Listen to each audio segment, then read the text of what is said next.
Greg. Salut Ed, alors nous voilà déjà le dimanche de cette 9e édition de la Pixel Day, ça passe super vite. Ça passe à une Alors c'est vitesse. toujours un plaisir de te voir un peu dans cette convention, tout doucement tu deviens un petit peu comme notre série de 2.0, un résident. Exactement. Et donc ça fait vraiment super plaisir, tu te rends Bravo. vraiment disponible pour tout le monde. Et donc cette fois-ci, cette année, moi je te reçois pour continuer un petit peu ton portrait puisque moi je m'estime chanceux de te suivre depuis tes tout débuts. Alors évidemment j'avais créé une interview un peu portrait qu'on va étendre sur nos rencontres. Et donc la dernière fois on avait un petit peu parlé de tes débuts à partir de Rétro Découverte. Ouais. À maintenant j'avais un petit peu eu le plaisir de pouvoir retracer avec toi l'évolution de ton travail et de ta passion un petit peu pour la mise en scène, le cinéma, le théâtre, etc. Donc là, on va arriver à un point que j'étais assez impatient de mettre en avant avec toi. C'est je vois que depuis quelque temps, tu es entouré d'une équipe. Oui. Alors, tu peux vite les présenter? Ceux qui sont venus aujourd'hui, Oui, par exemple. on a Mao qui joue Alice. Ouais. On a Julien qui nous rejoint tout à l'heure qui joue Arnaud, presque le personnage secondaire de l'émission. Ouais. On a Jamy qui joue Sylvain, le fan de la Game Boy. On a, que j'oublie personne, Alex qui joue son propre rôle, Alex, ami d'enfance. Et on a Margot qui joue Solène. Et je crois que j'ai présenté tout le monde. Est-ce que j'ai oublié quelqu'un? Ouais, voilà. Et du coup, on est tous ensemble et c'est chouette de partager des conventions ensemble. C'est des comédiens que les gens ont l'habitude de voir. Donc ils sont contents de voir un petit peu autre chose que ma tête juste à moi. Donc c'est super chouette. Alors, justement, moi, il y a quelque chose que j'aime vraiment beaucoup. Je te dis, c'est pas pour faire le fanboy. Déjà, je déteste le mot fan, parce que Ouais. fanatique. Je suis admiratif de ce que tu fais. Merci. Et donc, ce qui me fait vachement plaisir de constater, c'est de voir un petit peu. Comme je connais ton amour pour la mise en scène. Je ne me trompe pas, dis-moi. Bien sûr. C'est possible que je me trompe. Oh, si, je sais Et que tu donc, me connais. tu as cette troupe avec toi. Est-ce que ça pour moi, ça t'apporte quelque chose en plus. Et qu'est-ce que tu ressens justement le fait de pouvoir mettre en scène? Est-ce que ça t'apporte plus d'outils, plus de façons de mettre en scène au niveau de tes vidéos? Est-ce que ça a un petit peu apporté un petit vent nouveau sur ta façon de créer ton contenu? Bah ouais, de toute façon, c'était le désir que j'avais depuis toujours, comme tu dis, de faire de la mise en scène. Ouais. Et pour faire de la mise en scène, de l'audiovisuel, c'est quelque chose qui est collectif. On ne peut pas faire ça tout seul. Et du coup, on a besoin de techniciens, de comédiens, etc.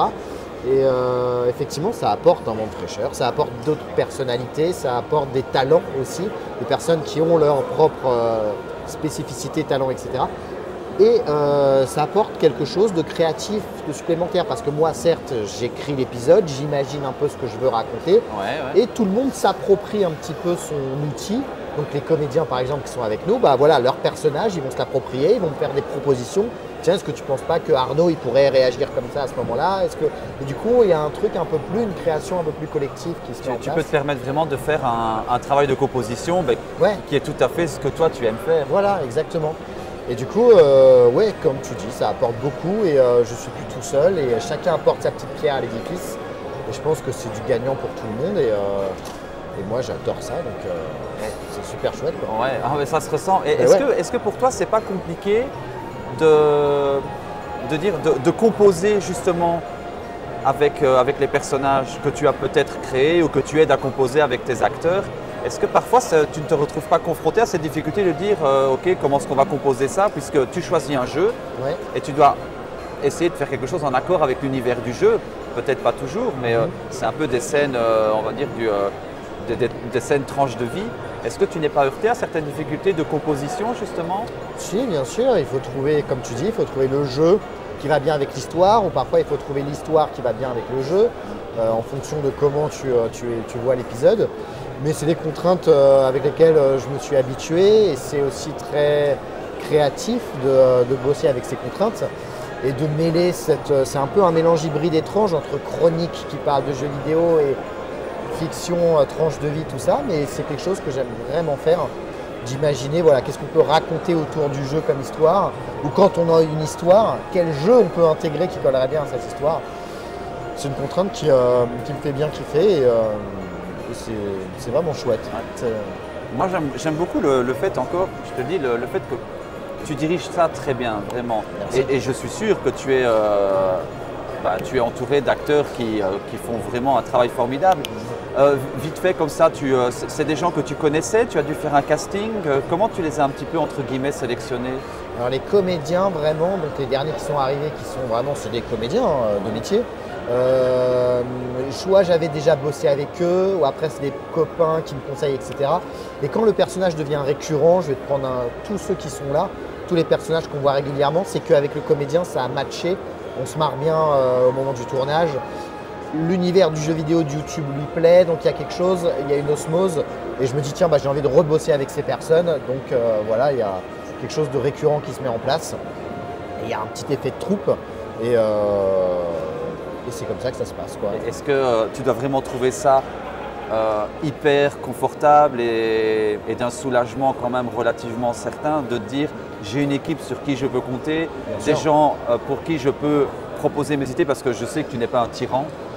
Tu aimes quand les choses sont voilà, bien faites, mais tu n'es pas un tyran non plus.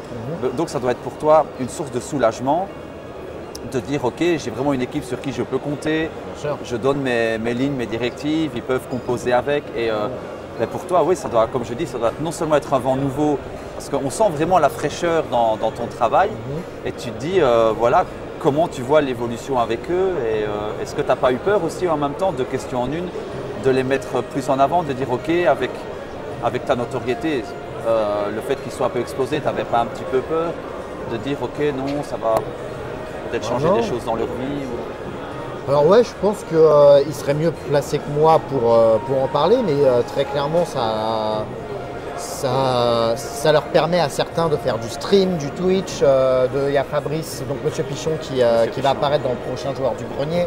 Donc effectivement, ça change quelques petites choses dans leur vie, mais c'est pour le mieux. Quand tu donnes des choses qui peuvent procurer du bonheur aux gens, tu es content, ils sont contents, tout le monde est gagnant. Donc moi je suis ravi, ils sont ravis. Donc non, il n'y a aucune appréhension, au contraire, c'est un beau projet. Puis comme c'est des personnes que j'aime et que j'apprécie vraiment, si ça peut leur donner des petites clés pour leur carrière, je suis super content pour eux. Donc non, aucune appréhension. Et je ne sais plus ta première question. Mais justement, tu devais te sentir vraiment soulagé. Oui, bien sûr, vraiment sentir soulagé. Ouais, c'est génial.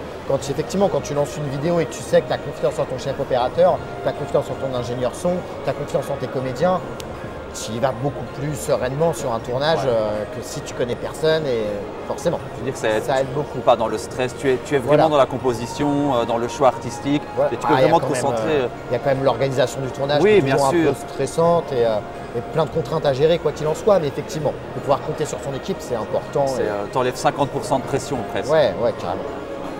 J'apprends ça aussi au fur et à mesure. Et donc, voilà, je vais bientôt te laisser parce que tu vas bientôt devoir aller au charbon. Encore une fois, je le répète, moi je te suis depuis le début et c'est une question que j'aime beaucoup te poser puisque l'an dernier on n'a pas vraiment eu le temps. Qu'est-ce que tu ressens vraiment maintenant depuis les tout débuts à où tu en es actuellement? Je veux dire, quel sentiment ça te procure d'avoir parcouru déjà tout ce chemin et pour avoir enfin réalisé quelque chose que tu adores, à savoir la mise en scène, etc., que tu as pu intégrer à ta passion pour le jeu vidéo? Beaucoup de reconnaissance, de chance. Je me sens extrêmement chanceux parce que quand je repense à ces années, je me dis finalement, je suis arrivé au bon endroit, au bon moment sur certains trucs. Donc je me sens très reconnaissant, très chanceux. Je me dis c'est dingue, si je commençais aujourd'hui, je pense que je n'y arriverais pas. C'est tellement bouché aujourd'hui YouTube, c'est très compliqué. Donc voilà, j'ai l'impression d'avoir eu beaucoup de chance et que tout s'est bien goupillé, grosso modo. Donc je suis très heureux et j'ai envie que les choses puissent durer le plus longtemps possible. Moi, je ne pense pas que ce soit de la chance. Il y a une part de chance. Je ne sais pas, parce que tu as toujours eu cette façon de présenter les choses en fait.